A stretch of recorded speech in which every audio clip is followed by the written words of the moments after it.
मित्रों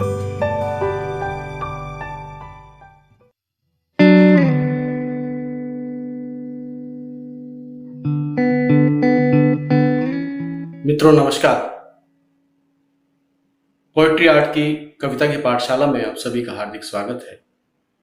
आज हम सीखेंगे दोहा लिखना। सुप्रसिद्ध नवगीतकार डॉक्टर बुद्धिनाथ मिश्र जी के अनुसार दोहे का सबसे पहले प्रयोग महाकवि कालिदास की कृति विक्रम उर्वशीयम में मिलता है, जो प्राकृत भाषा में है।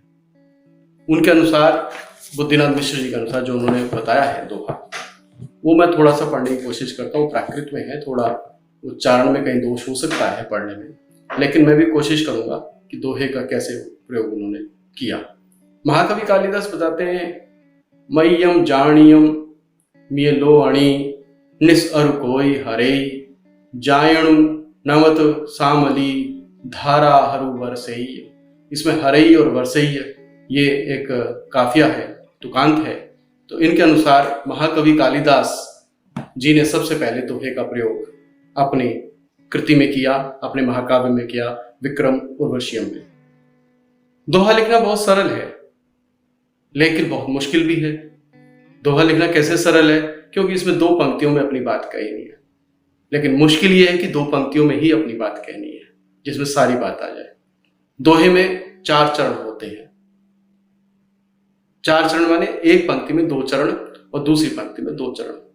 पहले चरण और दूसरे चरण में 13-13 मात्राएं होती हैं और दूसरे चरण में 11-11 मात्राएं गिनी जाती हैं। ठीक है, ये मात्रिक छंद होता है। तो इसमें मात्राओं का ज्ञान होना भी जरूरी है। मात्राओं के बारे में हम चर्चा कर भी चुके हैं पहले अपने एक एपिसोड में।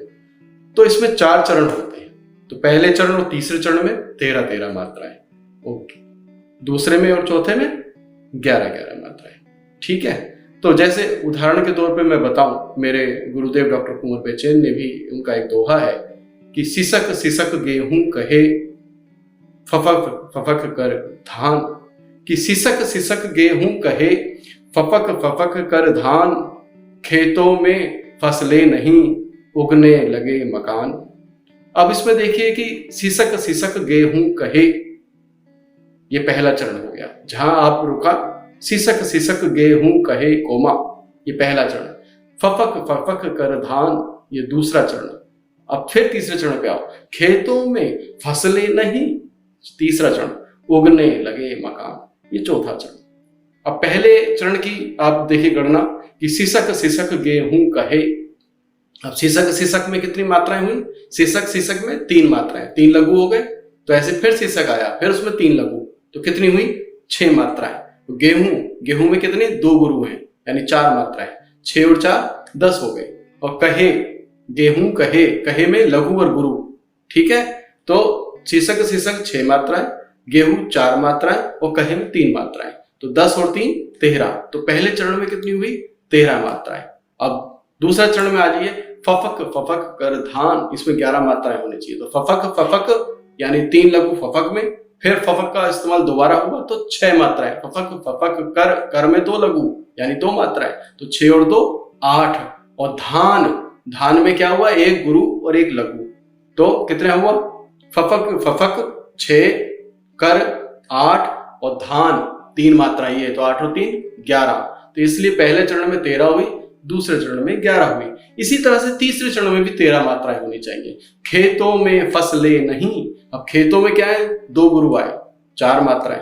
फसलें में लघु लघु गुरु या गुरु गुरु यानी 4 मात्राएं। तो खेतों में 2 मात्राएं, तो खेतों में तो 6 मात्राएं। फसलें फिर 4 मात्राएं, 10 हो गई। नहीं में 3 मात्राएं यानी लघु और गुरु। तो खेतों में फसलें नहीं, ये 13 मात्राएं तीसरे चरण में हुई। ठीक है, फफक फफक सिसक सिसक गेहूं कहे फफक फफक कर धान, और खेतों में फसलें नहीं उगने लगे मकान। अब उगने लगे मकान चौथा चरण है। तो उगने में क्या हुआ आपका?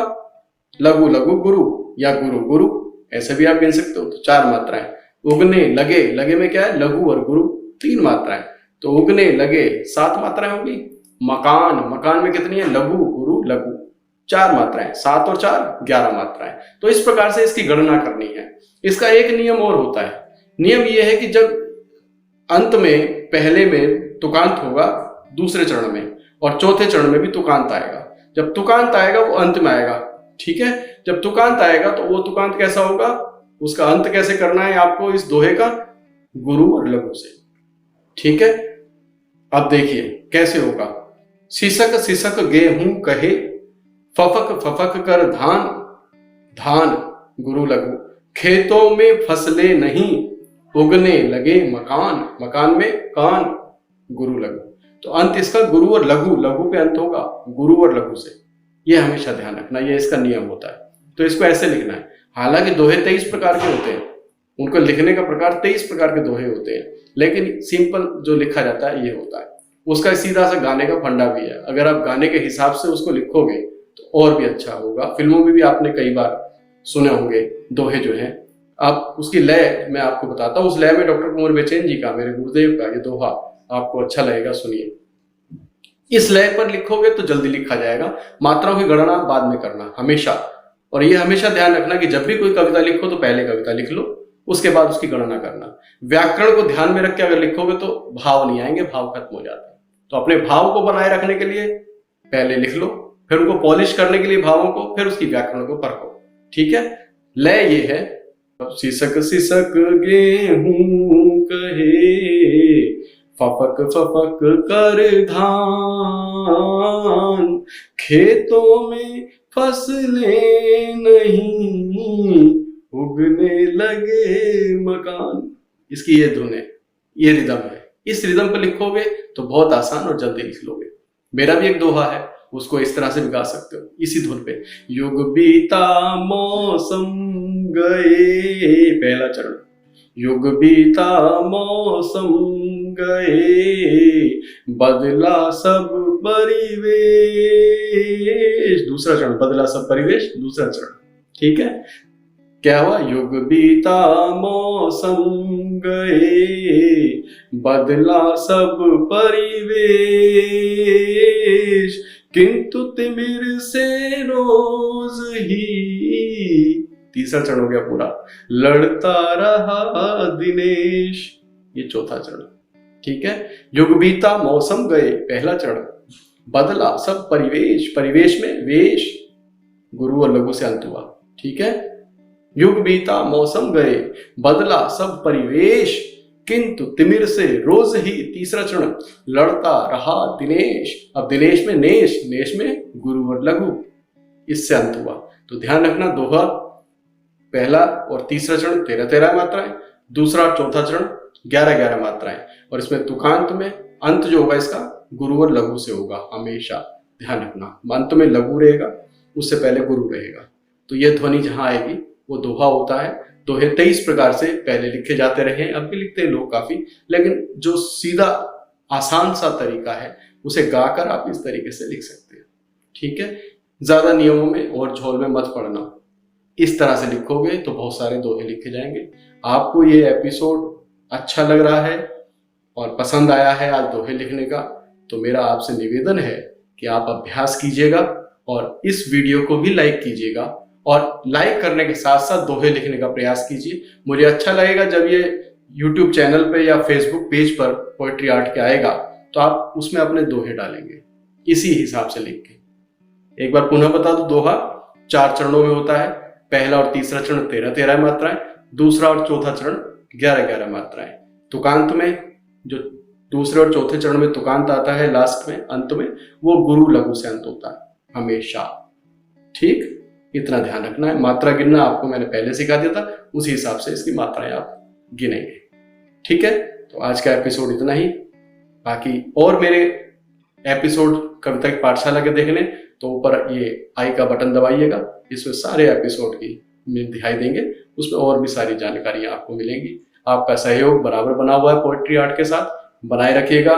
पोएट्री आर्ट का मकसद है आप तक अच्छी जानकारियां लाना, आपको अच्छा कवि बनाना। आपको अच्छा कवि ही नहीं बनाना, इसमें अच्छा लिखना ही नहीं, मंच पर भी अच्छी परफॉर्मेंस देना, दोनों तरह से आप मजबूती पा सके, यही पोएट्री आर्ट का और मेरा आपके डॉक्टर चेतन आनंद का प्रयास है।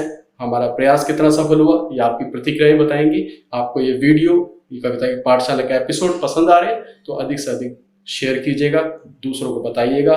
मैंने आपको बताया, अगर एक व्यक्ति भी 2 लोगों को बताएगा तो इसका प्रचार ज्यादा होगा।